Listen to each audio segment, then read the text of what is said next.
MP के लोक निर्माण विभाग के मंत्री राकेश सिंह ने कहा कि प्रदेश में सड़क, पुल, औद्योगिक प्रोजेक्ट और अन्य बुनियादी ढांचे के विकास के लिए पर्याप्त भूमि उपलब्ध होना बेहद जरूरी है, चाहे वह सरकारी हो या निजी। लेकिन निजी भूमि अधिग्रहण के दौरान मुआवजे को लेकर अक्सर विवाद और गड़बड़ियां सामने आती हैं। इसी को लेकर सरकार अब मुआवजा नीति में बदलाव की तैयारी कर रही है। देखिए ये खास रिपोर्ट।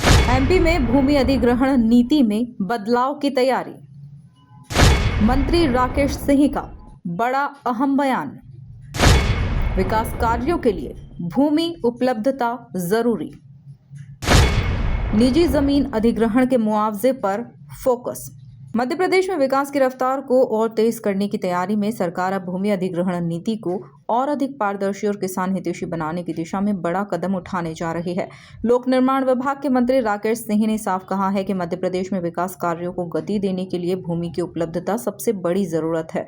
उन्होंने कहा कि जब विकास परियोजनाओं के लिए किसानों या आम नागरिकों की निजी भूमि ली जाती है तो कई बार मुआवजे की राशि को लेकर असंतोष और विवाद की स्थिति बन जाती है।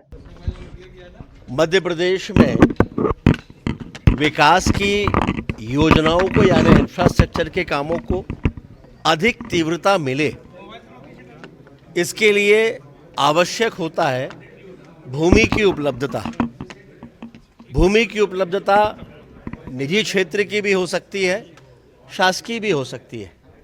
जहां निजी होती है, चाहे फिर वो हमारे किसान भाई हों या किसान भाइयों से हटकर बाकी सामान्य लोग हों, और जब ज़मीन लेकर उन पे इंफ्रास्ट्रक्चर के कार्य जो कि आवश्यक हैं करना होते हैं, तो कई बार राशि को लेकर, मुआवजे की राशि को लेकर कुछ विसंगतियां आती हैं। इसलिए माननीय मुख्यमंत्री जी की ये मंशा थी कि विकास के कार्य तो बढ़े ही, लेकिन उसके साथ साथ किसान भाइयों को भी लाभ हो और जिनकी ज़मीनें जाती हैं वो भी बेहतर अपने आप को महसूस कर सकें। उस दृष्टि से एक बार मुआवजे की राशि की जो गणना की पद्धति है, उसमें जो फैक्टर काम करता है वो मध्य प्रदेश में अभी एक है। इसी को ध्यान में रखते हुए मुख्यमंत्री के निर्देश पर यह सुनिश्चित किया जा रहा है कि एक तरफ विकास कार्य तेजी से पूरे हों तो दूसरी तरफ किसानों और भूमि स्वामियों को उनका पूरा और न्याय संगत लाभ भी मिले। मंत्री राकेश सिंह ने बताया कि अब मुआवजा गणना के फैक्टर को बढ़ाने पर गंभीरता से विचार किया जा रहा है ताकि जिन लोगों की जमीन अधिग्रहित होती है उन्हें बेहतर मुआवजा मिल सके। इस प्रक्रिया में किसानों, उद्योग जगत और अन्य हितधारकों से सुझाव लिए जा रहे हैं।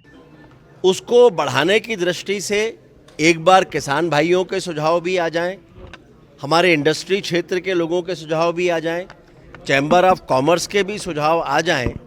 इस दृष्टि से एक समिति का गठन माननीय मुख्यमंत्री जी के निर्देश पर हुआ।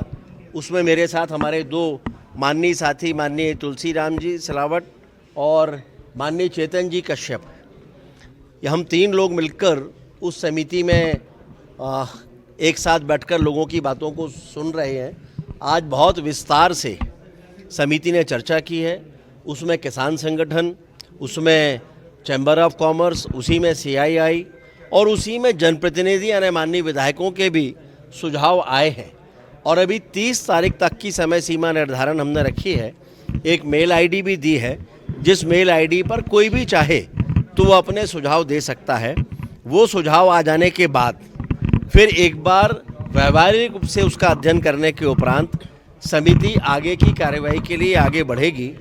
कुल मिलाकर माननीय मुख्यमंत्री जी की जो मंशा है वो है विकास के कार्य तो हों, लेकिन उसके साथ साथ प्रदेश के किसान भाई और वे जन सामान्य जिनकी ज़मीनें विकास कार्यों में उपयोग में आती हैं, उन्हें मुआवजे की राशि भी बेहतर मिले। अभी तो जो पद्धति है उस पद्धति से अभी तक कार्य चल रहा है, लेकिन समिति जल्दी ही अपने सुझाव सरकार को सौंप देगी।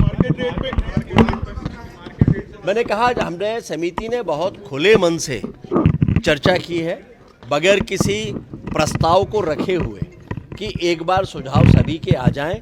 और मुझे कहते हुए बहुत खुशी है कि बहुत ही अच्छे सुझाव, व्यवहारिक और सार्थक सुझाव। सरकार का यह कदम साफ संकेत देता है कि मध्य प्रदेश में विकास की रफ्तार बढ़ाने के साथ साथ किसानों के हितों को भी प्राथमिकता दी जा रही है। अब सभी की नजरें इस बात पर टिकी है कि सुझावों के आधार पर मुआवजा नीति में क्या बदलाव होते हैं। Bureau report, MP news, Bhopal.